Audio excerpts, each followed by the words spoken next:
Good afternoon. Today is Monday, June 27th, 2022, and we have some significant updates in the war in Ukraine. We last did an update, I think, approximately 2 weeks ago, and there's been a lot of changes since then.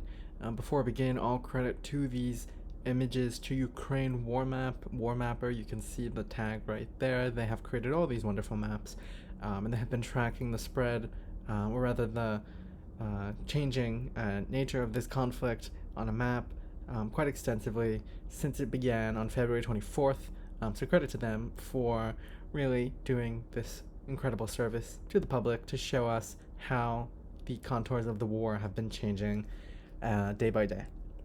Nonetheless, let us begin. This was June 16th, 2022, and we have been following this counteroffensive by the Ukrainian troops towards Kherson. And if you remember, Kherson currently really just being the largest city besides Mariupol that has been occupied by Russian forces, and it was one of the first cities to fall, or the first significant city to fall to the Russians. We can see here that the Ukrainian counterattack in the oblast has been successful in taking back Soldatska, Pravina, and Oleksandrivka, and all of those really just being villages in this part of the oblast right over here, but nonetheless positioning the Ukrainian forces good, such that they can get closer to the city and potentially start firing into the city against the Ukrainian, or rather the Russian positions there. They had also made some incursions over here in the past couple of days prior to the 16th of June, and really just trying to threaten Russian control of this part of the country.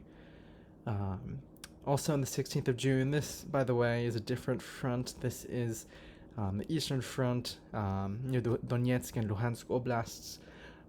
Essentially, the main thing here was that the Russians were pushing south from Izum towards Slovyansk and Kramatorsk being two of these large cities here in Ukraine. And the Russians trying to contest Bohorodishne, Dolina, and Krasnopirya, and trying to push south and threaten the Ukrainians here in Slovyansk. On June 18th, there was an update on this front. The Russians were pushing north from Popasna. This is the city of Sievierodonetsk, and this is the city of Lysychansk. These are two large cities here in eastern Ukraine. And the goal of the Russian army here was to capture Sievierodonetsk, and basically anything to the east of this river in their effort to capture the entirety of Luhansk Oblast, and have some sort of symbolic victory in this war.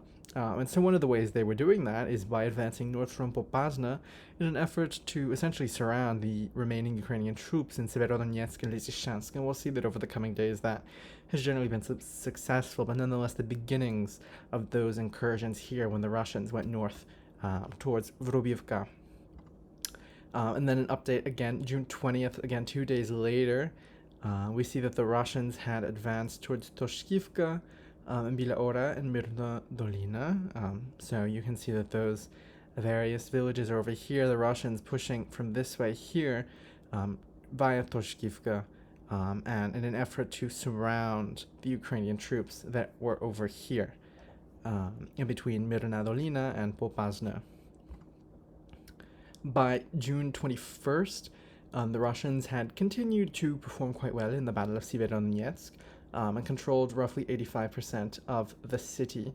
They also captured Pidlizna and Mirna Dolina south of Lysychansk, again really trying to encircle the Ukrainian troops that were defending villages like Kirska and Zolote, in an effort to really limit what they can do and capture all of them.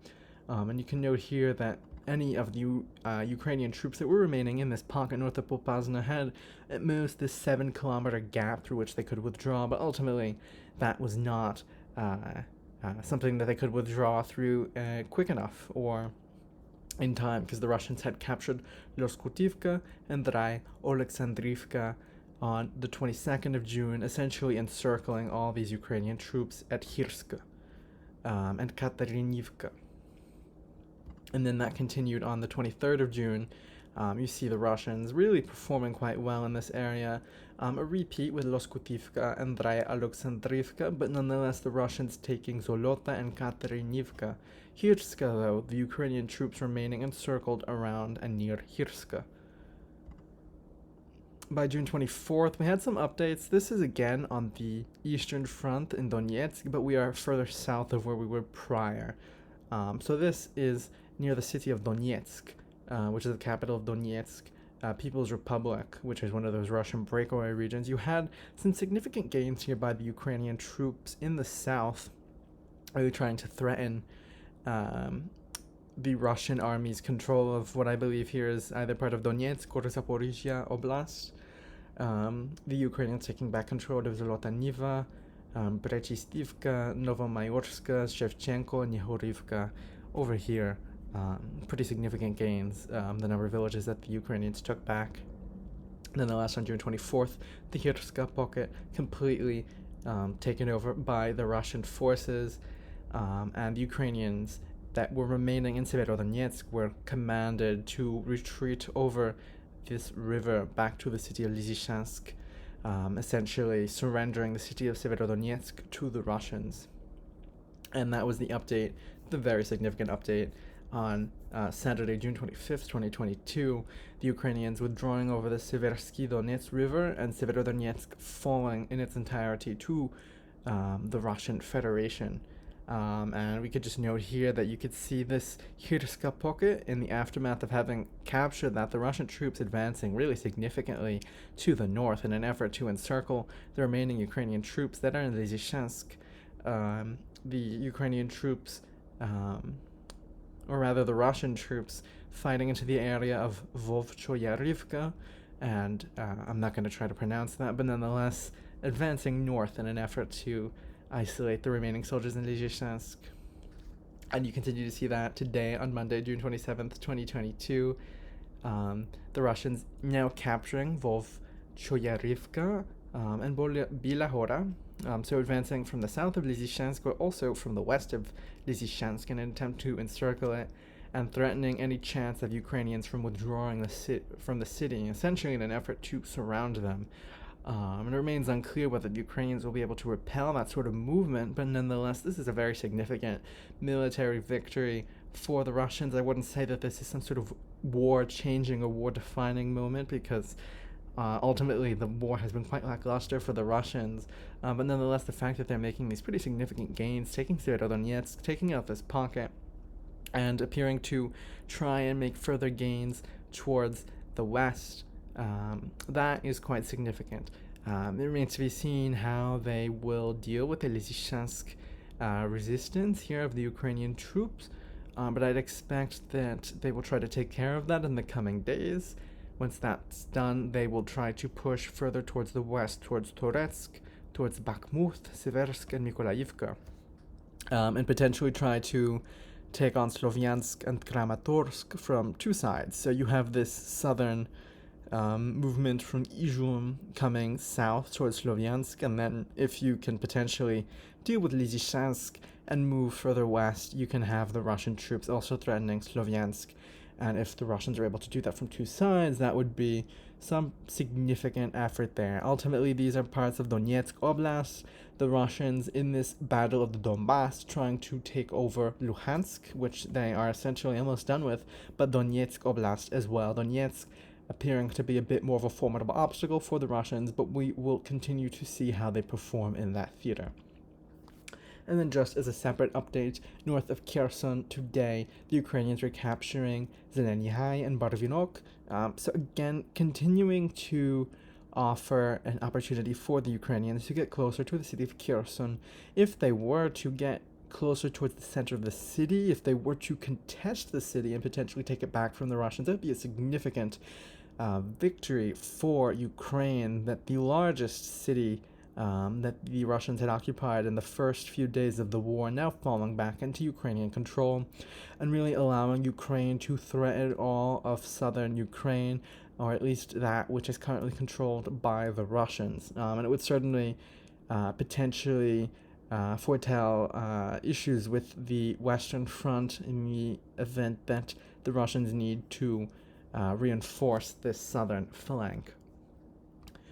We can continue to see some of these updates as shown here in the Ukraine live UA map.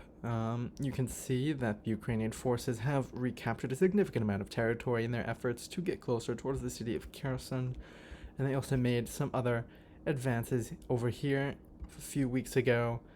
This all being part of Kherson Oblast in an effort to repel the Russians and their advances over there.